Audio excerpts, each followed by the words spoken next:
मेरे प्यारे बच्चे, मैंने तुम्हारे पास और तुम्हारे परिवार के लिए एक दिव्य शक्ति भेज दी है।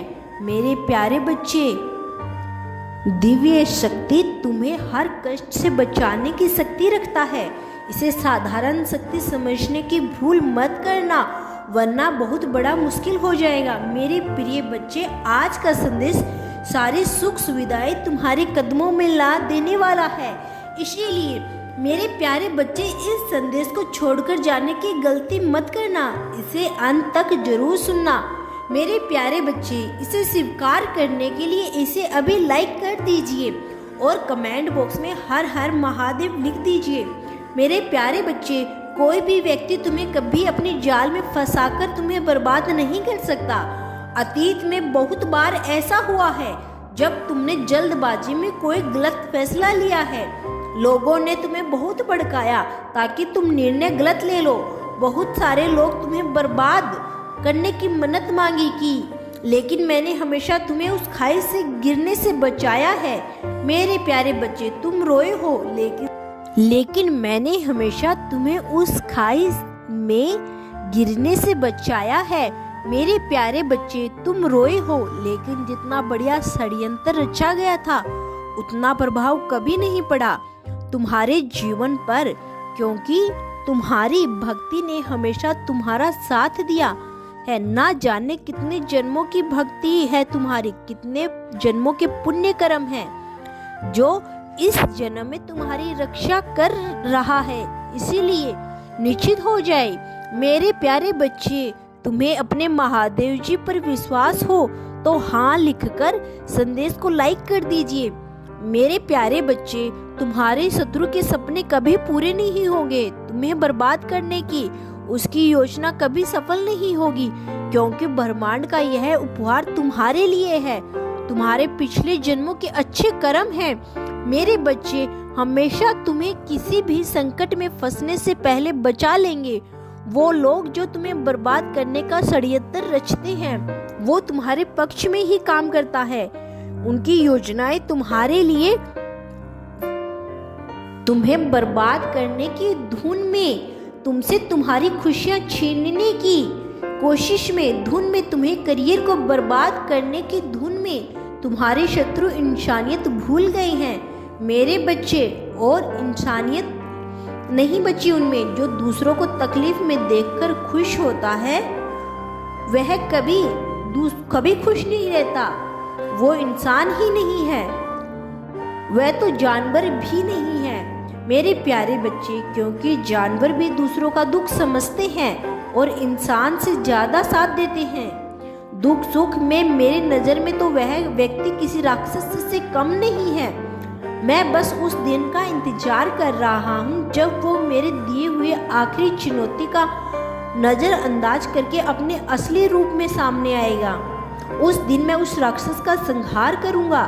मेरे प्यारे बच्चे, तब तक उसे मौका दे रहा था, यह सोचकर कि शायद वह अपने रास्ते पे भटक गया है।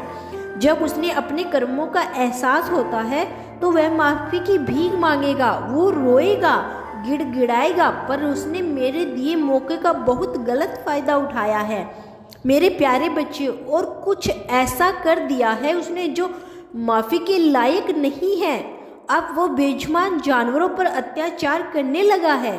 उसने लोगों की मौत के मुंह में धकेलने की कोशिश की है, पर मैं अब उसकी मौत भी नहीं दूंगा। बहुत हल्के में ले लिया उसने मुझे, मेरे चेतावनी को। अब वह मुझे मौत की भीख मांगेगा तब भी उसे मौत नहीं दूंगा, और सुकून का जीवन तो अब उसे मिलेगा ही नहीं। पर तुम उससे या किसी से भी बदले की भावना मत रखना मेरे प्यारे बच्चे, क्योंकि यही फर्क है तुम में और उन राक्षसों में। तुम्हें कुछ भी करने की, कुछ भी सोचने की जरूरत नहीं है, क्योंकि उसने तुम्हें जितना नीचे खींचने की कोशिश की है उतना ही ऊपर ले जाएगा।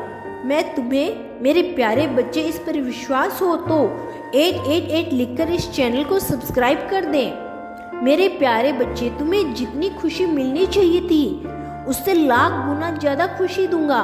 मैंने तुम्हें हमेशा खुशी का सोचा है, अपनी खुशियों से, पर दूसरों को रखा हो तो तुम्हें तुम्हारे त्याग का फल दूंगा। मेरे प्यारे बच्चे, वे काम नहीं बन रहे हैं, आगे नहीं बढ़ रहे हैं, तुम्हें सही तक नहीं आती। पर मेरे प्यारे बच्चे, लंबे लंबी सांस लो और शांति से बैठ जाओ। बस अब महादेव जी का खेल देखो। तुम्हें जिन लोगों के बारे में सोचकर परेशान हो रहे हो, वो लोग तुम्हारे पैर की धूली भी नहीं है। तुमने हमेशा लोगों की मदद की है, सबका अच्छा सोचा है, तो तुम्हारे महादेव जी तुम्हारे साथ कभी बुरा नहीं होने देंगे।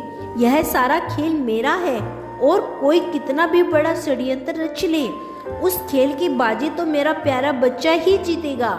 वो इंसान जो दूसरों को परेशान कर रहा है, बेजुबान जानवरों पर अत्याचार कर रहा है, उसका अंत निकट है। उसके रचे छोटे खेल षड्यंत्र सब का अंत निकट है। मेरे प्यारे बच्चे, उसने हमेशा राक्षसी प्रवृत्ति अपनाई है, हमेशा दूसरों का बुरा सोचा है, दूसरों के दुख पर हंसा है, दूसरों को दर्द में देखकर उसे सुकून की नींद आती है, तो उसका अंत भी वैसा ही होगा। उसे डर लगेगा कि कौन कब उसे मार दे। अब उसे नींद नहीं आएगी। मेरे प्यारे बच्चे, वो रातों में डर कर उठकर बैठ जाएगा, कोई उसे प्राण ना ले जाए, और जब उठेगा तो उसे लगेगा कि ऐसा जीवन जीने से अच्छा है मेरा जीवन खत्म हो जाए। ना उसे मौत मिलेगी, ना उसे सुकून का जीवन मिलेगा। उसके बुरे कर्म उसकी आंखों के सामने 24 घंटे आएंगे। उन जानवरों के दुखों की, उनकी आवाज़ से, उनकी पीड़ा से वह अपने कान बंद कर, अपनी आंखें बंद करके भी अब इन चीख पुकारों को अनदेखा नहीं कर पाएगा। मेरे प्यारे बच्चे, उसने जो लोगों के साथ किया है, उसने बुरा होने वाला है उसके साथ, और ना अब उसे मौका मैं दूंगा, ना उसे माफ करूंगा। और वह परेशान करता था, तुम्हारे खिलाफ षड्यंत्र रचता था, तो समझ में आता है मेरे प्यारे बच्चे, क्योंकि उसने तुम्हारी बातों से दिक्कत था, तुमसे जलन था, तुम्हारे कुछ बातों को ठेस पहुंचाया था, जिसे अपमान का उन बातों का बदला लेना चाहता था तुमसे। और जलन मनुष्य की प्रवृत्ति में होता है। बस कोई इंसान नफरत की भावनाओं का, जलन की भावनाओं का कंट्रोल में कर लेता है, और कोई इंसान बदले की भावना में बदल जाता है, जिसके बाद वह सब कुछ बर्बाद करने पर आता है। पर बेजुबान जानवरों ने तो उन्हें उसका कुछ नहीं बिगाड़ा था। मेरे प्यारे बच्चे, ना वो उसको कुछ बोलते थे और ना ही उसका अपमान करते थे, ना वो उसकी भावनाओं को ठेस पहुंचा रहे थे। फिर उसके बाद भी उसने सबको परेशान किया था। उसका क्रोध इतना पारा चढ़ गया कि तुम्हारा प्रति उसके दिल में नफरत है, वह बाकियों पर निकालने लगा। अब वह किसी मुंह पर माफ़ी मांगेगा मुझसे, क्योंकि इस बात ने ना तो कोई माफ़ी की नहीं है। मेरे बच्चे, अब वह कुछ भी चढ़ावा चढ़ा ले, चाहे कितना भी कर ले, कहीं भी चला जाए, किसी भी द्वार पर जाकर अर्जी लगा ले, तुम्हारे पैरों में पड़कर माफ़ी मांग, और अब उसे कोई भी शक्ति मुझसे नहीं बचा सकती, और ना उसके ये झूठे आंसू उसे बचा पाएंगे, क्योंकि वह लाख दिखावा कर ले, उसके मन को पढ़ सकता हूँ मैं। किसी भी व्यक्ति के मन में क्या चल रहा है, ये सब कुछ जानता हूँ, और मुझे पता है कि वह बस पछतावे का दिखावा कर रहा है। आज भी उसे कोई अफसोस नहीं है कि उसके कितने लोगों को प्रभावित किया है, कितने लोगों को रुलाया है। बस अब उस पर बीते हुए नहीं रही तो वह दिखावा कर रहा है माफ़ी मांगने का अब, परंतु मैं उसे अब माफ़ नहीं करूँगा। मेरे प्यारे बच्चे, अगर तुम्हें मेरी वीडियो पसंद आई है और कल भी मेरे प्रवचन सुनना चाहते हो, तो वीडियो को लाइक और चैनल को सब्सक्राइब करना न भूलें, और कमेंट बॉक्स में हर हर महादेव अवश्य लिखें।